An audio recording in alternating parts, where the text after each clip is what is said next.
Yo no, what's up guys? Welcome back sa vlog natin no.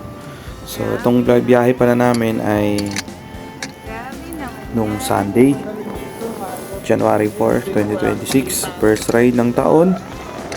Tapos dito kami pumunta sa Tagaytay no. Bali tatlong yung pinuntahan nating area. Yan, Simbahang Bato at saka Monte Maria. So, kasama ko pala dito si Mrs. no. So, ito yung aming naging journey nung ride na yun. Tara, samahan nyo kami guys.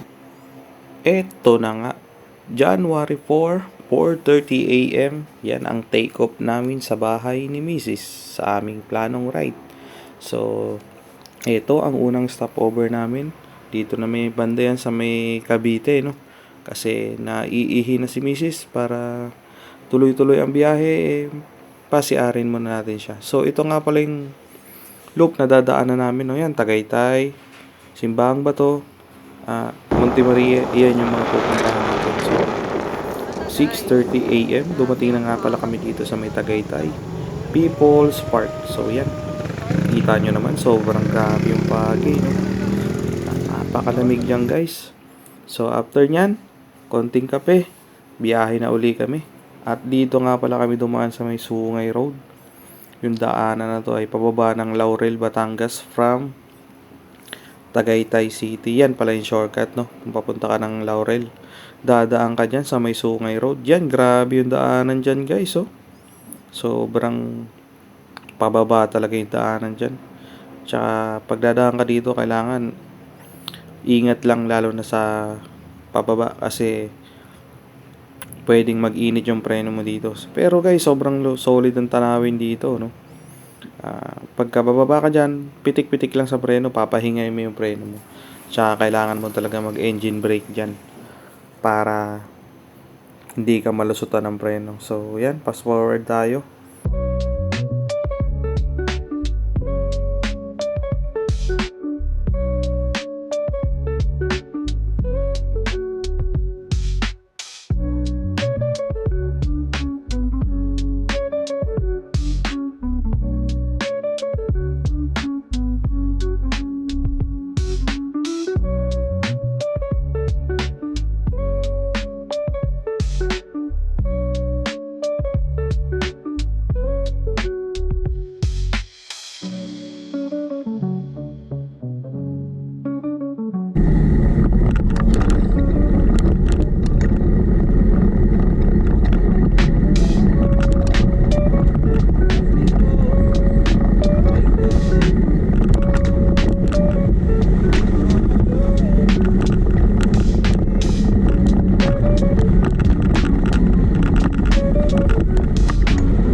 Dito no, nakakita pala kami ng magandang spot para mag-picture. Huminto muna kami ni Mrs. dito para mag-picture.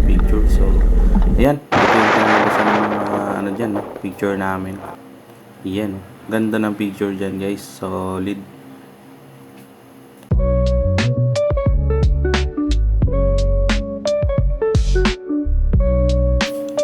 Yan no, habang binabaybay nga pala namin yung daan namin nadaanan kaming Lomi House. Kaya napag-desisyon na namin na kumain muna at nagugutom na rin kami guys. Yun, finally nakarating na rin kami sa Simbahang Bato guys, dito sa Laurel, Batangas. So, yun, napakaganda dito, napaka-solid ng simbahan na to guys no. At yung magagastos nyo pala dyan ay parang 20 pesos lang sa parking ng motor. Yan, ganda dyan, picture muna kami ni Mrs. no.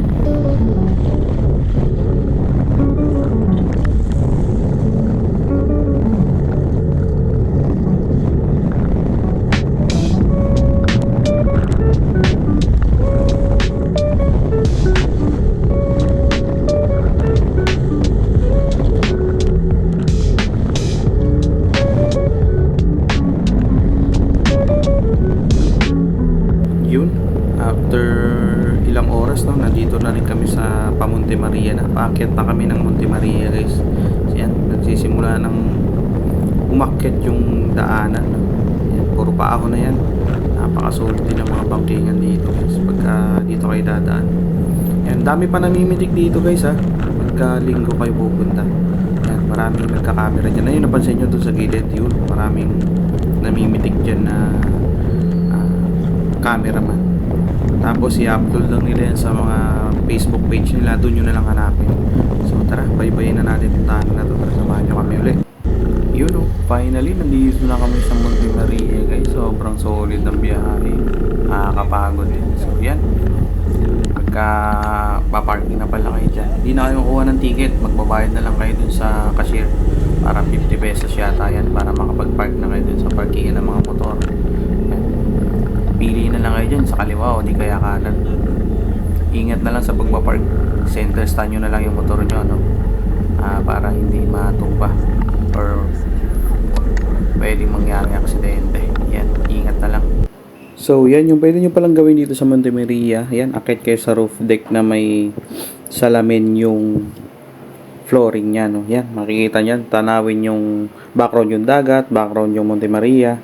Tapos, yung bayad pala dyan, 80 pesos. Tapos, pag pupunta naman kayo dito sa may glass walk, ang bayad naman dyan ay 380 pesos. 300 pesos yata.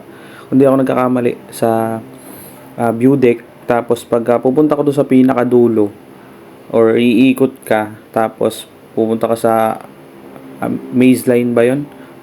Bayad ka ng 500. Good for 30 minutes na yun guys. So, hindi na kami pumunta dyan kasi takot ako sa heights eh. Nakakatakot.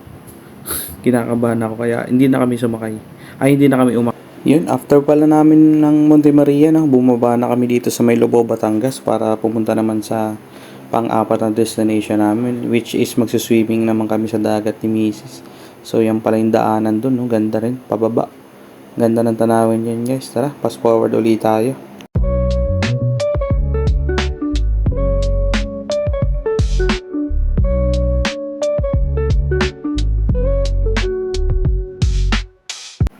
Yun, no? Tamang swimming na kami rito. Finally, nakarating na kami sa Pelagic Resort. So, yung entrance pala dito, guys, 170 per person, no?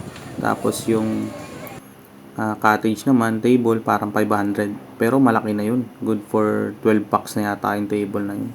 Pwede ka na makahiga eh. Yan, tamang swimming na kami dyan, Mrs. Tara, fast forward ulit tayo.